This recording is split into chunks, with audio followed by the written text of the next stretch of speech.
Anong wish mo? Ano ba wish mo? Ang wish ko po maging teacher! Yay! Okay, very good. Teacher. Teacher? Anong teacher lang? Ayoko maging teacher ka lang, anak, ha? Ayoko yun. Linda, wala namang problema kung magiging teacher siya. Okay yun. Shh! Huwag ka nakikinig sa papa mo, ha? Sa akin ka makinig. Alam mo, dapat maging stewardess ka, anak. Kasi maganda ka, kaya dapat wais ka. Huwag kang gagaya sa akin. Ha? Maganda ka, kaya gamitin mo yan para makapag-asawa ka ng mayaman. Ha? Linda, tama na. Gusto mo maging teacher? Kumain na kayo, kumain na kayo. Pwede ka bang maging teacher? Lahat ng mga ninuno natin, teacher, lahat. Okay? Pwede ka maging teacher. Pwede. Bakit hindi? Oh, kain na daw kayo. Kain na tayo. Gusto mo kumain muna? Ha? Ay, kain na kayo. Halika na. Kain na kayo. Halika, kain na kayo. Ito na. Kain na.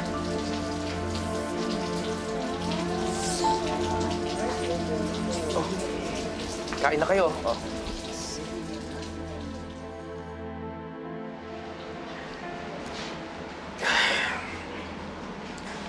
Alam mo, Linda, nasabihin ako sa'yo. Nahihiya ako sa ginawa mo kanina sa mga bisita, yung mga pinagsasabi mo. Hindi mo dapat ginagawa yun. Bata-bata pa ng anak natin. Alam mo ikaw, bakit ba lagi mo na lang ako kinukontra, ha? Shhh! Maingay. Baka marinig ka na... Wala akong pakialam. Ang ayoko sa lahat yung dinidiktahan ako eh. Bakit? May sinabi ba akong masama? Eh ikaw nga itong may ginagawang masama. Nag-iinala ka? Wala akong ginagawang masama. Wala! Ha? Kaya pala sabi ng bisor mo sa hotel na nang bababae ka daw talaga! Ano sinabi ni Richard yun? Huwag kang maniniwala sa lahat ng sinasabi ni Richard. Kaya ka magparisot! Sinungaling ka! Walang yaka! Loko ka! Huwag kang makikinig kay Richard! Nakikita na sa ano bilang waiter, ha? Nagkagawa mo pa man loko! Ha? Ha? Tama na! Tama na! Tama na!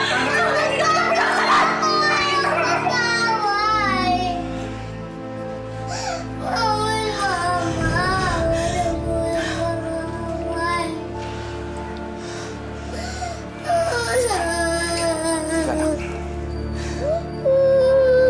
Sinabi ko lang buhay ko sa'yo! Hindi ako titigil hanggat hindi ka nagsasabi ng totoo. Umamin ka na! Ha? Kasi hindi ako titigil hanggat hindi ko na nalaman kung sino yung babae mo, ha? Sino ba yung pesting babae mo? Tama na! Ha? Magsabi ka na kasi ng totoo! Umamin ka na! Tama na!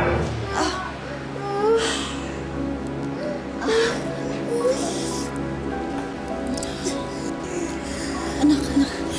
Okay lang ako. Mama, bakit po parang nanalak ang tiyan mo?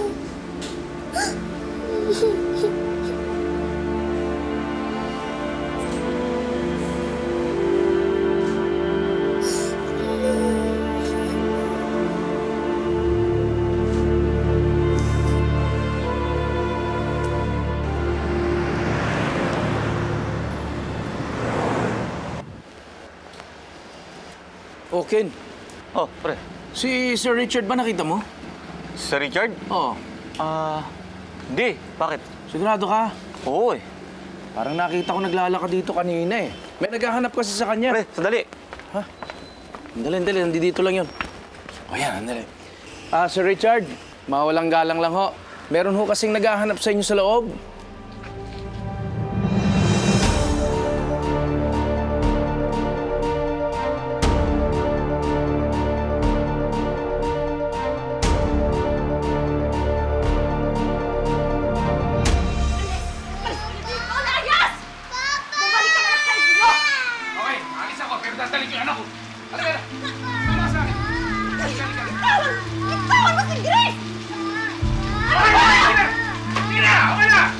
Magkakamatayan muna tayo, Raul!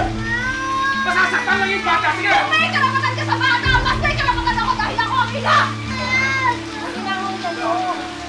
Sasaktan yung ako mo. Nakakaya sa mga kapitbahay. Ayusin yung problema niyo mag-asawa. Hindi na po, Tay! Hindi ko na siya asawa simula ngayon. Okay. Hindi na, ha? Kapal mo, Linda. Sino yung asawa mo? Ha? Yung bisor ko? Bisor kong pamilyado? Kapal mo talaga.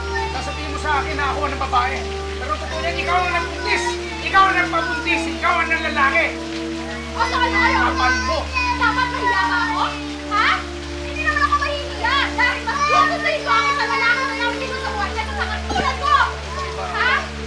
Wala kasi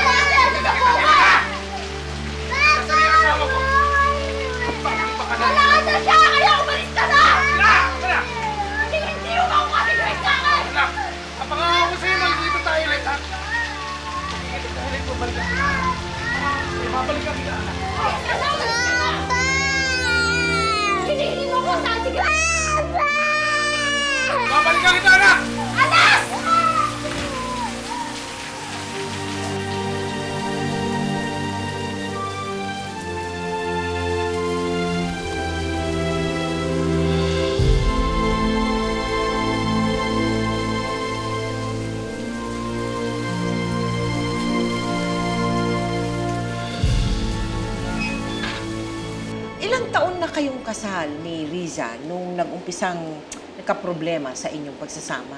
6 na taon po kami nagsasama ni Risa. Oo. Tiniis ko po lahat yun kasi madalas nga po nag-aaway kami niyan eh. Oo. Madalas nangangalmot siya. Palagi niya akong pinaghihinalaan na may babae. Oo.